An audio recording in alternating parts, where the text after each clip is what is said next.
ini kita ngevlog lagi di Masjid Al Oh Jabar. guys, di Al Jabar guys. Tuh.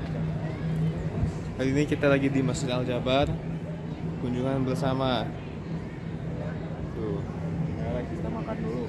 Ini kita makan. Mana sih? Langsung dipakai wajah itu dua udah di itu.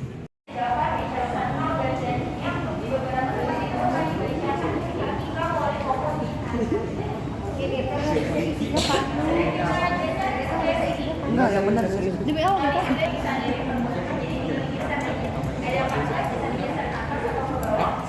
Apa? Lanjut.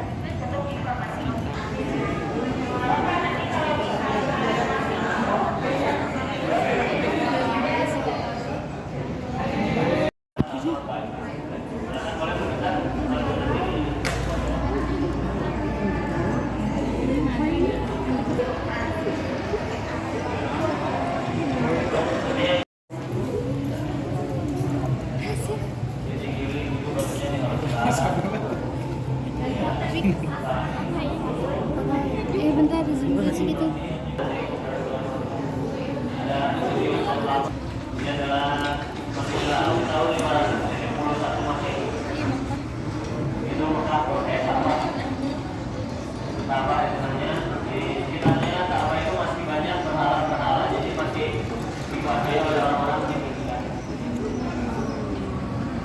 Itu tempat ya. Ka'bah itu tuh di tengah-tengahnya kalau sekarang baru jadi masjid. Dulu zaman jahiliyah itu masih tempat beribadatnya orang jahiliyah, banyak berhala-berhala yang nyembah. Ada nggak di pelajaran kali berhala-berhala? Nah, dulu tuh berhala-berhalanya itu tempat untuk menyembah orang. Jadi ya, akhirnya nanti berhala-berhala ini ketika Rasulullah sudah ada dihancurkan. Ada peristiwanya namanya peristiwa Fathu Makkah atau penaklukan.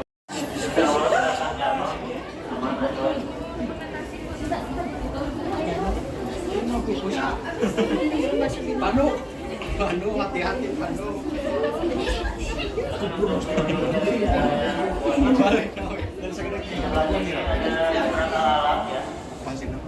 Ini adalah wahyu pertamanya Rasulullah, surat Al-Alaq ayat 1 sampai 5. Nanti untuk selanjutnya kita akan masuk ke fase kedua, namanya fase kota Mekah. Ini ada Kak Yudis, ini akan menemani di fase Mekah ya. Silakan untuk masuk bersama Kak Yudis ke sebelah sini. Ya, terima kasih banyak. Tadi boleh ya teman-teman kita bergeser ke sebelah sini terlebih dahulu.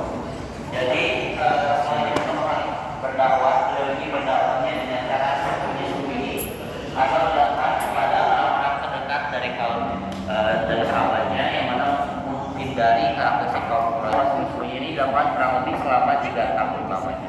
Lalu yang di tengah-tengah kita ini adalah kondisi kota Mekah di masa awal kenabian. Jadi kota Mekah ini itu dan juga pada saat itu sudah banyak sekali orang-orang yang tinggal di kota Mekah. Karena kota Mekah juga dijadikan tempat bertemunya para pedagang dari berbagai dari Aisyah, Utsman bin Affan, Zubair bin Awam, Thalhah bin Ubaidillah, Abdurrahman bin Auf dan Abu Ubaidah bin Al-Jarrah. Dan Rasulullah berdakwah dengan cara sembunyi-sembunyi, beliau akhirnya berdakwah dengan cara terang-terangan. Nah, sekarang mari kita kembali ke belakang ya. Boleh? Di sebelah sini ya. Jadi setelah mulai berdakwah dengan cara ini, beliau akhirnya berdakwah dengan cara terang-terangan. Nah, dakwah terang-terangan ini berlandaskan cerita dari Al-Qur'an yang sudah 24. Artinya adalah maka sampaikan oleh Allah terang-terangan segala apa yang diceritakan kepada dan berpaling dari orang-orang yang kita juga bisa melihat di atas ada animasi yang memperlihatkan pertama kali berdakwah dengan cara terang-terangan. Beliau ini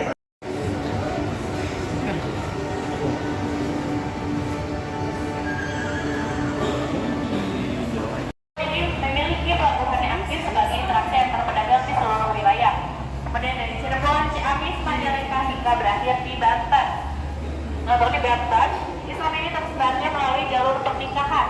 Karena adanya pernikahan antara Sunan Gunung Jati dengan putri dari Adipati Banten yang bernama Nyika Banten.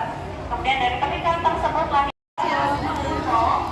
ini namanya Sakyang Sinta Sadang Karesian, merupakan pedoman hidup masyarakat Sunda sebelum adanya Islam.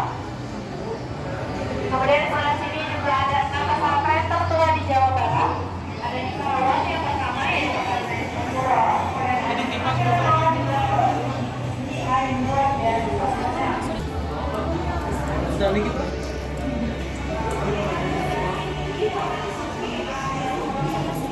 Bondal